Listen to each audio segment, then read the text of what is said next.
Hello, ജിഞ്ചസ് F എമ്മിലേക്ക് എല്ലാവർക്കും സ്വാഗതം. ആദ്യമായിട്ടാണ് ഈ ചാനൽ കാണുന്നതെങ്കിൽ ഒന്ന് സബ്സ്ക്രൈബ് ചെയ്തേക്കണേ. പവിത്രത്തിൻ്റെ ഇന്നത്തെ എപ്പിസോഡ് തുടങ്ങുന്നത് ശ്രീകാന്തിൻ്റെ ഫോണിലേക്ക് ഒരു കോൾ വരുന്നതാണ്. അത് വർഷയുടെ അച്ഛനായിരുന്നു. പിന്നീട് വർഷയുടെ അച്ഛൻ പറയുന്നുണ്ട് വിക്രമിനെ ആ സ്ഥലത്ത് കാണാനില്ല എന്നും അവനെ ആരോ രക്ഷിച്ചിട്ടുണ്ട് എന്നും. പിന്നീട് കാണിക്കുന്നത് രാവിലെ തന്നെ ഹോസ്പിറ്റലിലേക്ക് വരുന്ന ജീനയെയാണ്. ജീനയെ കണ്ടതും രാധ ചോദിക്കുന്നുണ്ട്, നീ എന്തിനാ ഇവിടേക്ക് വന്നത് എന്ന്. അപ്പോൾ അതിനുള്ള മറുപടിയായിട്ട് ജീന പറയുന്നുണ്ട്, ഇന്നലെ ഇവിടെ കൊണ്ടാക്കി പോയതല്ലേ, അന്നപ്പോൾ അന്വേഷിക്കേണ്ട കാര്യങ്ങളെല്ലാം എന്ന്. ഇത് വിക്രമിൻ്റെ വീട്ടുകാരെ അറിയിക്കണമെന്നും പറയാണ് ജീന. ഇത് കേട്ട രാധ പറയുന്നുണ്ട്, ഇത് ആരും അറിയാൻ പോകുന്നില്ല എന്നും വിക്രമിനെ ഇവിടെ നിന്നും എവിടേക്കും വിടുന്നില്ല എന്നും. ഈ കാര്യം നീയായിട്ട് ആരോടും പറയരുതെന്നും പറഞ്ഞുകൊണ്ട് അവിടെ നിന്ന് രാധ പോവാണ്, വിക്രമിൻ്റെ അടുത്തേക്ക് പോവാണ്. എന്നിട്ട് രാധ വിക്രമിനോട് ചോദിക്കുന്നുണ്ട് ശരിക്കും എന്താ സംഭവിച്ചത് എന്ന്. എന്നാൽ വിക്രം ഇന്നലെ നടന്നത് എല്ലാം ഓർത്തെടുക്കുകയാണ്. എല്ലാം അറിഞ്ഞിട്ടും അറിയാത്ത പോലെ നിൽക്കുകയാണ് വിക്രം. എഴുന്നേറ്റതും ഫോൺ അന്വേഷിക്കുന്നുണ്ട് വിക്രം.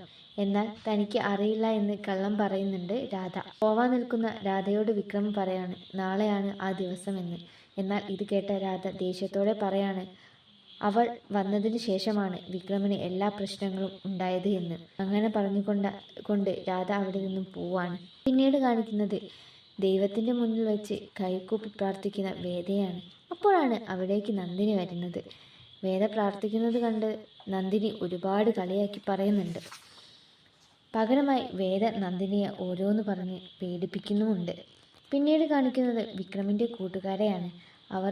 അവർ പറയുന്നുണ്ട് വിക്രമിൻ്റെ കല്യാണത്തിന് പോകണമെന്നും അവനൊരു ഗിഫ്റ്റ് കൊടുക്കണമെന്നും. അപ്പോഴാണ് അവിടേക്ക് വിനായകൻ വരുന്നത്. എന്നിട്ട് വിക്രമിനെ അന്വേഷിക്കുന്നുണ്ട്. അവർ പറയാണ് അവർക്ക് അറിയില്ല എന്ന്. അപ്പോഴാണ് അവരിൽ ഒരാളിലേക്ക് ഒരു കോൾ വരുന്നത്, ശ്രീനിവാസിൻ്റെ വീട് വരെ ചെല്ലാൻ. അത് കേട്ടതും അവർ അവിടെ നിന്നും പോവാണ്. അവർ ശ്രീനിവാസൻ്റെ വീട്ടിൽ എത്തുകയും ശ്രീനിവാസൻ വിക്രമിനെ അവരോട് അന്വേഷിക്കുകയും ചെയ്യുന്നുണ്ട്. ഇതോടുകൂടി പവിത്രത്തിൻ്റെ ഇന്നത്തെ എപ്പിസോഡ് അവസാനിക്കുകയാണ്.